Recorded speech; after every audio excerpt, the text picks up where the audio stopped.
Ry rahalahy sy anabavy malala manaraka ity vidéo ty. Izay nafafinao sy volenao ihany no jinjainao.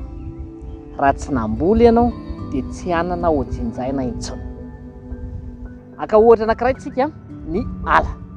Jereo va nge ny ala miaripaka ny ala malagasy. Fantatrao zany aloha.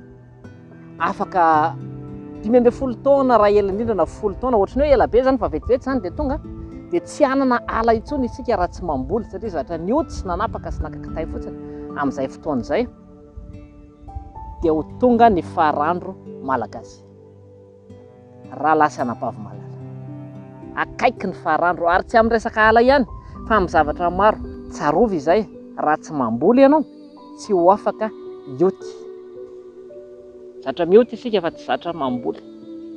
Dia hiadana isika. Dikany hoe miadana dia tsy manao ninina fa mioty sy mitango. Sao dia tsy le miadana ny tanjony ka raha zatra mitango fotsiny zany ianao. Fa tsy miezaka mamboly sy miasa mafy na ho ela na ho aingana dia ho avy aminao koa ny farany. Taratra zany le hoe manomeza kely. Matetika mahita namana eny an-dalana eny dia mba manomeza kely aloha manomeza kely aloha. Dika le manomeza kely dia za mba hioty kely. Ahoana moa ny hafa no hanome kely anao raha ianao ary tsy namboly ho anao. Ary ny tena mila tandremana dia tsarovy matetika fa ny olona zatra mioty dia tsy mieritreritra mihitsy hoe izy ny tompona andraikitra. Ka rehefa misy adisoana, rehefa misy zavatra tsy mahombiny ataony dia mieritreritra foana izy hoe ny hafa ny diso.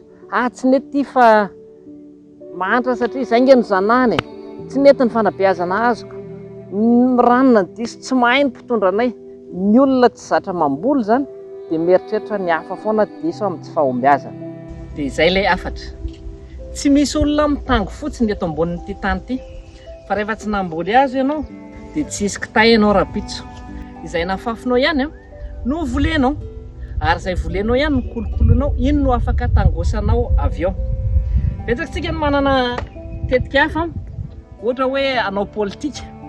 Ny tanjona olona amin'ilay anao politika io matetika dia mieritreritra izy rehefa lany, rehefa manana toerana ambony ao dia hitango fotsiny. Io zany ilay tsy misy ifandraisana ilay novolena matetika ao an-tsain'ny olona sy izay afafy. Firifiry moa ny olona ny tehiteny hoe anambady ny zanaky ny mpanan-karena rehetraizay. Mieritreritra fa rehefa manambady ny mpanana dia mitango fotsiny ao. Misy tokoa ny zanaky ny mpanana tezany amin'io fomba mitango fotsiny io. Fa tsy izy rehetra fa raha mbola tsy mpanana ianao dia izay ny afatra hoe tsy misy mitango fotsiny eto amin'ity fiainana ity. Aza tian'ilay kolontsaina hoe manomeza kely fa izay afafinao ihany no volena sy kolokolainao ary iny no jinjainao. Atsipy ny tena any am-ponao mahalala satria satroka ianao mba olom-bany.